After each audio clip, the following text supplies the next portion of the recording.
Olá, muito boa tarde para você. Está no ar o TV Mais News com as principais notícias dessa terça-feira. E começamos essa edição falando de trânsito. Motoristas devem estar atentos, pois o último balanço feito pelo SAMU revela números assustadores. A cada 3 acidentes registrados na capital, uma é sobre rodas. Confira na reportagem. A câmera de monitoramento próximo à Orla do Porto, em Cuiabá, registrou o momento em que essa moto entra no canteiro e cai no chão. Mais um acidente. Infelizmente, o número de motocicletas envolvidas com acidentes de trânsito ainda é maior na capital. 1 a cada 3 ocorrências é com moto. Motociclistas na faixa etária de 18 a 25 anos, esses 80% não possuem CNH. E geralmente existem 2 fatores sempre ligados a vítimas fatais no trânsito de motocicleta, que é o álcool, né? Pilotar uma moto ou dirigir um veículo após ingerir álcool, ou o excesso de velocidade. Então esses são o foco, né? A CEMOB ela tem trabalhado junto com a Deletran, com o Detran, com os órgãos que têm competência sobre o trânsito do município de Cuiabá.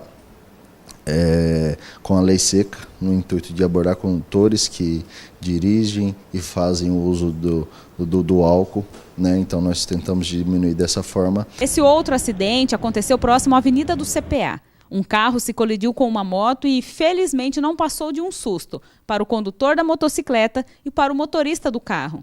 Os agentes de trânsito chegaram no local e não demorou muito, o trânsito fluiu normalmente. Nós tivemos o Moto Educação esse ano, que foi no Verdi, onde foram abordados mais de 150 condutores de motocicleta, referente à legislação de trânsito, educação, né, comportamento no trânsito, a direção defensiva, os itens de segurança obrigatórios. Então nós estamos trabalhando de forma que possamos orientar melhor esses condutores de motocicleta para que possamos diminuir o índice de acidente de trânsito dentro de Cuiabá. Segundo o levantamento da CEMOB, o número de acidentes de trânsito nesse primeiro semestre reduziu comparado ao mesmo período do ano passado. Porém, 80% das ocorrências continuam sendo com vítimas fatais. O vídeo registrado pelas câmeras da CEMOB pegou também o momento exato do acidente que matou Ana Carolina Oliveira, de 29 anos, na Avenida Fernando Corrêa da Costa, em Cuiabá. O fato aconteceu dia 31 de janeiro deste ano. Em 2016, foram 77 vítimas fatais de acidente de trânsito na capital. Os acidentes com motocicletas representam 66% do atendimento no pronto-socorro de Cuiabá. A maioria das vítimas são da faixa etária entre 18 e 25 anos. Segundo o diretor de trânsito da CEMOB, são realizados trabalhos de educação no trânsito. Porém, ele alerta que o condutor tem que ter mais consciência. A principal orientação da CEMOB é que, se você, condutor de motocicleta, não for uma pessoa habilitada a dirigir esse veículo, a pilotar uma motocicleta, que não faça o uso, né? A fiscalização ela estará trabalhando de forma pertinente, tanto a CEMOB como a Polícia Militar, através de parceria, seja do batalhão de trânsito, seja dos outros batalhão. A nossa programação é abordar esses condutores que aparentam não ter uma idade de 18 anos para conduzir uma motocicleta e tirar sua CNH, e sempre atenção, respeitando as leis de trânsito, principalmente o excesso de velocidade. Então, esses fatores que geralmente estão envolvendo essas vítimas fatais, nós estamos trabalhando com foco neles, no intuito de diminuir esses acidentes dentro de Cuiabá. E a gente continua falando de trânsito no Giro de Notícias. A 4ª linha expressa do transporte coletivo já está funcionando e deve diminuir em 40% o tempo do trajeto, dos bairros Santa Terezinha, passando pelo Itapajés e Residencial Cochipó, até a Praça Bispo Dom José, no centro de Cuiabá. O trajeto antes era feito em 1 hora e 2 minutos, e agora, com a nova linha expressa, é realizado no máximo em 40 minutos. A Secretaria Estadual da Fazenda, a Cefaz, está permitindo que os motoristas parcelam o valor do Imposto sobre Propriedade de Veículos Automotores, o IPVA, que está em atraso. Um levantamento realizado pela pasta aponta que aproximadamente 900 mil veículos encontram-se com atraso no IPVA. Caminhoneiros continuam com os bloqueios em 4 trechos da BR-163 e BR-158 em Mato Grosso. É o 8º dia de protesto contra o aumento do PIS, COFINS, sobre os combustíveis, decretado recentemente pelo governo federal. De acordo com informações da Polícia Rodoviária Federal e da Rota Oeste, concessionária que administra a rodovia, os bloqueios ocorrem nas cidades de Lucas do Rio Verde, Nova Mutum, Sorriso e Vila Rica. Empresários da indústria reclamam de dificuldades enfrentadas pelo setor. Segundo dados da Federação da Indústria de Mato Grosso, a FIENTE, o maior problema, segundo eles, é a elevada carga tributária. Hoje, chega a mais de 42%.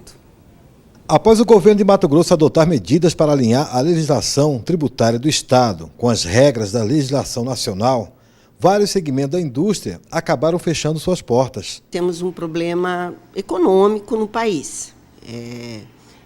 As indústrias estão fechando, estão com dificuldade, dinheiro sumiu, demanda que baixou. Mas aqui nós temos um problema maior que se chama morosidade por parte de órgãos, do governo de resolver as coisas.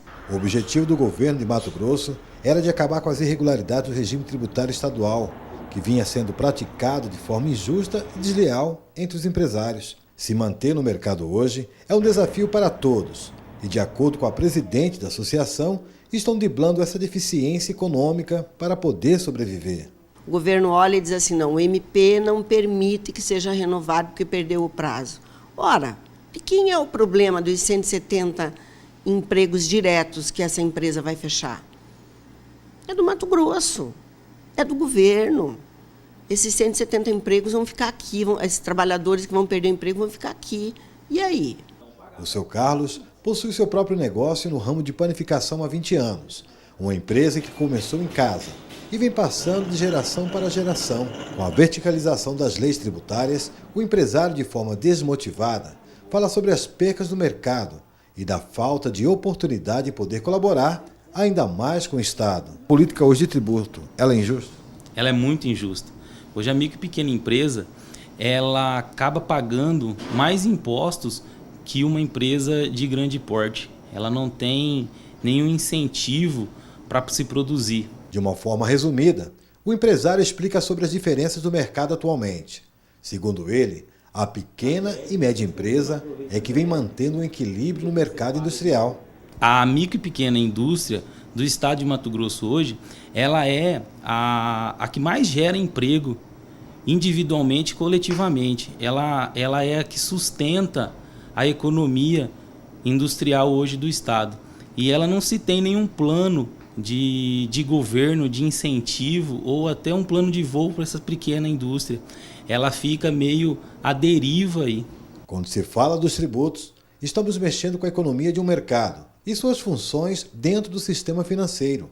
Uma das formas que muitos vêm encontrando para não fechar as portas é de aderirem ao sistema simples, que mesmo assim enforcam a possibilidade de um crescimento, segundo o empresário. E a micro e pequena que opta pelo Simples, o Simples Nacional é visto como um incentivo, mas hoje o Simples Nacional não é visto como um incentivo para o empresário. Hoje é uma penalidade você estar no Simples Nacional, porque você paga substituição tributária de entrada, você paga ICMS, todo o PIS, COFINS, todos os impostos federais dentro da cesta do Simples e ainda você paga substituição tributária de venda. E só um registro, hoje Mato Grosso possui mais de 11 mil indústrias e o setor gera cerca de 170 mil postos de emprego aqui no estado. Esse assunto não terminou por aqui. Para falar mais sobre ele, hoje nós estreamos o quadro Mais Economia aqui no TV Mais News. Nós recebemos aqui no estúdio a presença do economista Múcio Ribas. Múcio, seja muito bem-vindo aqui na nossa estreia. Estreamos ontem o jornal e hoje já com o nosso quadro aqui para falar um pouco mais sobre esse assunto, porque esse dilema enfrentado principalmente pelo setor da indústria não é de hoje, né, Múcio? Boa tarde. Boa tarde, Carol. Boa tarde a todos os telespectadores. A importância de enxergar esses segmentos, principalmente o segmento produtivo industrial, que, segundo dados do IBGE, ele representa 17,4% da nossa economia. Veja a importância de um setor desse. E é claro que não só o peso da carga tributária, mas hoje agrava-se mais ainda uma concorrência desleal, e essa concorrência desleal entre estados. Hoje nós temos a guerra fiscal, que outros estados definem legislações que reduzem carga tributária. Isso é permitido para os estados fazerem essa redução de carga tributária. E creio que esse setor da economia, muito importante para o estado de Mato Grosso, deve ser olhado com bons olhos pelo próprio governo, no sentido de estar discutindo essa oportunidade.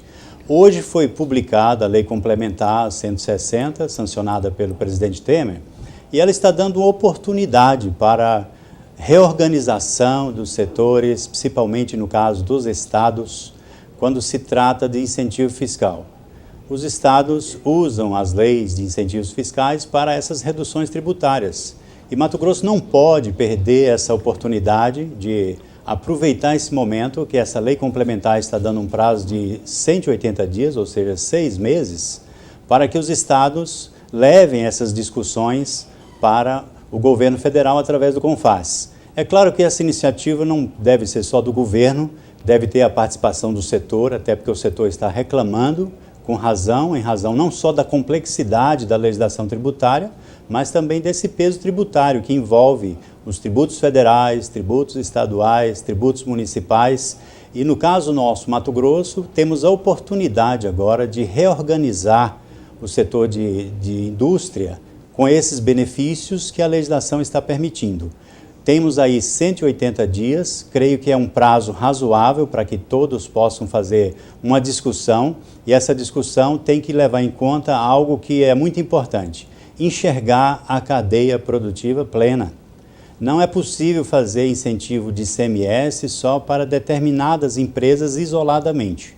Temos a necessidade de enxergar o setor como um todo, e esse setor, só como exemplo para que possamos entender, no caso nosso, da produção de algodão, nós podemos ter um incentivo que começa desde o plantio de algodão até a indústria da moda. Então, tudo isso passa por uma complexidade de legislação que deve ser aprovada no CONFAS, e creio que o momento é oportuno para essa discussão. É claro que o Estado já deve estar se organizando para isso, mas os setores empresariais devem aproveitar esse momento para procurar o governo e exercer o seu direito também de participar dessas discussões, e o momento é muito bom para a reorganização do setor, Carol.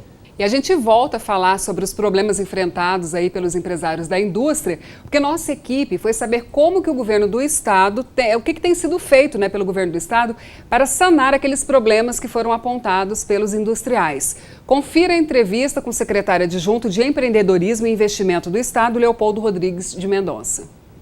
E aí, junto com a Fundação Getúlio Vargas, nós começamos a desenhar a reforma tributária, que era uma solicitação do setor empresarial de Mato Grosso como um todo.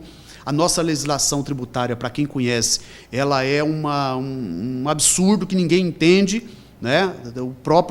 Se o empresário tem dificuldade, então o contador dele tem dificuldade, o empresário não consegue entender. E, além da questão, quando você compara Mato Grosso com outros estados em termos de carga, Mato Grosso tem uma carga, em alguns segmentos, mais salgados. O governador, desde o início, tem falado que nós precisamos, com a reforma, o objetivo era simplificar, era trazer transparência, era trazer isonomia para as atividades econômicas, para os setores diversos. Isso a gente tem buscado. Ainda não conseguimos arredondar, como envolve diversos setores. Não é fácil de você fechar isso. Nós temos conversado com diversos setores, né? Temos que ter um tratamento diferenciado para as micro e pequenas empresas. Então, mas nós temos buscado todas essas mudanças para melhorar a vida das micro e pequenas empresas de Mato Grosso. Nós acreditamos muito que são as empresas que geram emprego, que geram renda. Nós precisamos atrair mais investimentos, é assim que nós vamos crescer, arrecadar mais e poder atender os serviços